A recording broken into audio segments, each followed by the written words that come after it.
এটা একটা কয়েল দেখা যাচ্ছে, আর এখানে একটা কয়েল আছে। কয়েল কি?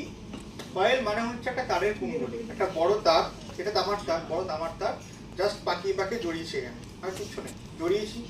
একটা তারে দুটো প্রান্ত থাকে, দুটো প্রান্ত থাকে একটা তারে, সেই দুটো প্রান্তকে আমি বলগুলোর সঙ্গে কানেকশন করে দিয়েছি, ঠিক আছে। এখানে একটা বড় কয়েল, বড় কয়েল মানে এর তারের পাক সংখ্যাটা একটু বেশি, মানে একটু বড় তার নিয়েছিলাম, তাই এটা বড় কয়েল, এবং যে দুটো প্রান্ত বেরোবে সেই দুটো প্রান্তকে আমি কারেন্টের সঙ্গে যুক্ত করে রেখেছি, অর্থাৎ এখানে কারেন্ট দেওয়া সম্ভব, এখানে কারেন্ট দেওয়া সম্ভব নয়, ঠিক আছে। চলে এসে একবার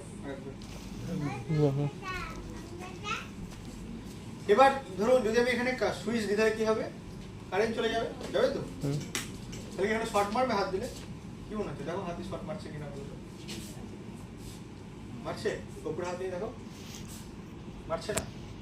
এগুলো হাত দাও, হাতে হাত দাও, নিচে মারছে না, তার কারণ হচ্ছে এগুলো ইনসুলেটর, ইনসুলেটর মানে হচ্ছে যার মধ্যে দিয়ে কারেন্ট যায় না, ঠিক আছে।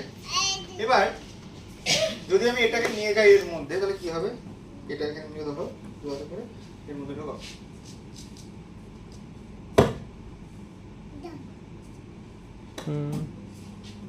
কি হচ্ছে? জ্বলছে, তাই না? এবং দেখুন একটু দূরত্ব যদি আমি বাড়িয়ে দিয়ে থেকে, তাহলে কি হচ্ছে? পাওয়ারটা কমে যাচ্ছে, কাছে নিয়ে গেলে পাওয়ারটা বেড়ে যাচ্ছে, তাই না?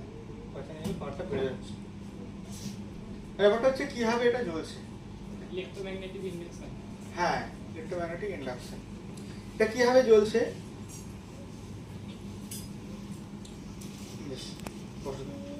এটা কিভাবে জ্বলছে এটা বুঝতে গেলে আমাদেরকে একটু কিছু জিনিস জানতে হবে।